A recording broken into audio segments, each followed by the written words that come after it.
Composer, multi-instrumentalist, arranger, and conductor, William Grant Still composed nearly 200 works, including 5 symphonies, 4 ballets, 9 operas, over 30 choral works, art songs, chamber music, and solo works. Battling racism and skepticism throughout his life, he forged a path for other composers of color to follow, and has left a legacy as one of the most prolific Black composers of all time. William Grant Still was born in Mississippi in 1895 to 2 teachers.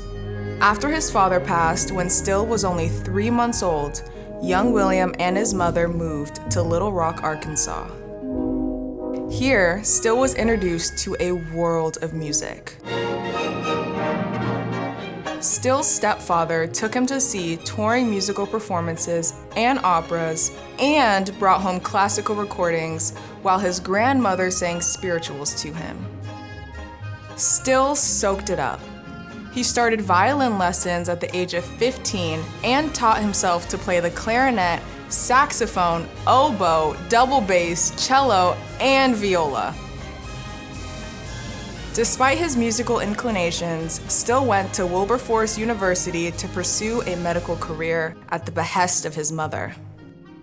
But while he was there, he spent much of his time conducting the university band and learning to play an even wider range of instruments. He also started to compose his own original music. Finally, Still couldn't resist his musical ambitions any longer. Before completing his degree at Wilberforce, Still left for the Oberlin Conservatory of Music to pursue his true passion. From there, Still began a music career full of firsts. He became the first Black composer of a work performed by a major symphony orchestra when his composition Symphony No. 1, Afro-American, was performed in 1931 by the Rochester Philharmonic.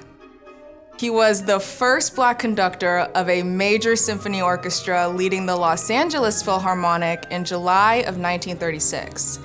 And the first Black conductor of a major orchestra in the Deep South when he led the New Orleans Philharmonic in 1955. His compositions included popular music, jazz, big band, and classical. He also composed music for the movies, including Pennies from Heaven, starring Bing Crosby. But even as Still's star was rising, he constantly faced racism and discrimination.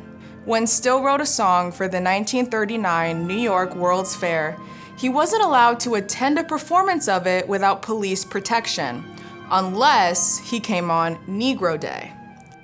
And when he was hired to arrange the music for the 1943 film Stormy Weather, starring Lena Horne, Bill Bojangles Robinson, and Cab Calloway, Still walked away from the project, saying that 20th Century Fox degraded colored people by perpetuating racial stereotypes. Still frequently faced opposition to having his compositions performed.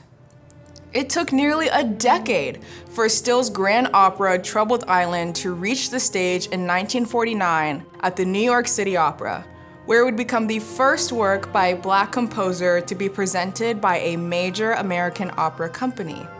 Even though the premiere performance received 22 curtain calls, critics conspired to pan the work, reportedly saying they think the colored boy has gone far enough.